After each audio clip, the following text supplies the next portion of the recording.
Podcast culture अभी बहुत ज़ोरों पे है और इसके लिए बहुत मिनिमम साधन चाहिए होता है पॉडकास्ट करने के लिए। आप अपने मोबाइल से भी कर सकते हैं इसको शूट।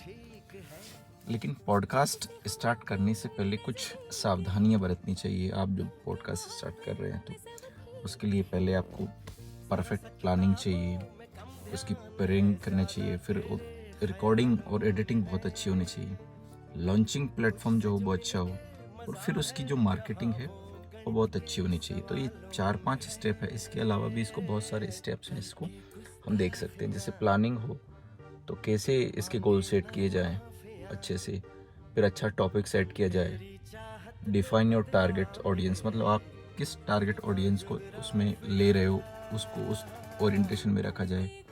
फिर आपका नेम ऑफ पॉडकास्ट क्या हो, फिर उसको डिटरमाइन करना। जो एवरेज एपिसोड मतलब लेंथ, मतलब बहुत छोटी लेंथ रहे बड़ी रहे जो भी है।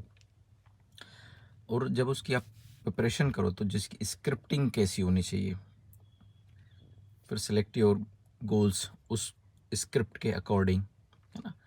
तो कुछ बेसिक चीज़ें हैं जो पॉडकास्ट के अंतर्गत आती हैं, पर उनका ध्यान अच्छे से रखा जाना चाहिए, तो आपका पॉडकास्ट जो होता है वो सफल होता है। रिकॉर्ड और एडिट इसमें बहुत महत्वपूर्ण होते हैं। स्क्रिप्ट का बहुत महत्वपूर्ण रोल रहता है। चूज़ योर इक्विपमेंट्स, ये भी एक महत्वपूर्ण चीज़ है, क्योंकि आजकल तो बहुत अच्छे बायोस के या अन्य उसके रिकॉर्डिंग इक्विपमेंट जो आ रहे हैं बहुत अच्छी क्वालिटी के आ रहे हैं, तो उनका भी आपको इसमें ध्यान रखना चाहिए।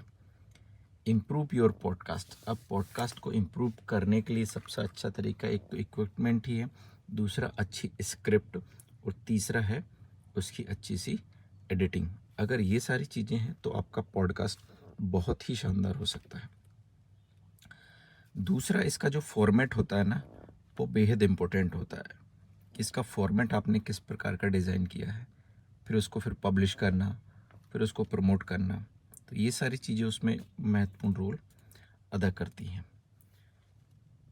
उसमें इसके अलावा भी कुछ फैक्टर्स होते हैं, उनको हमको बहुत अच्छे से देख लेना चाहिए। कि जैसे कि ऑडियंस है, एक टारगेटेड ऑडियंस के लिए जब आप रिकॉर्ड करते हो तो उसके सफल होने की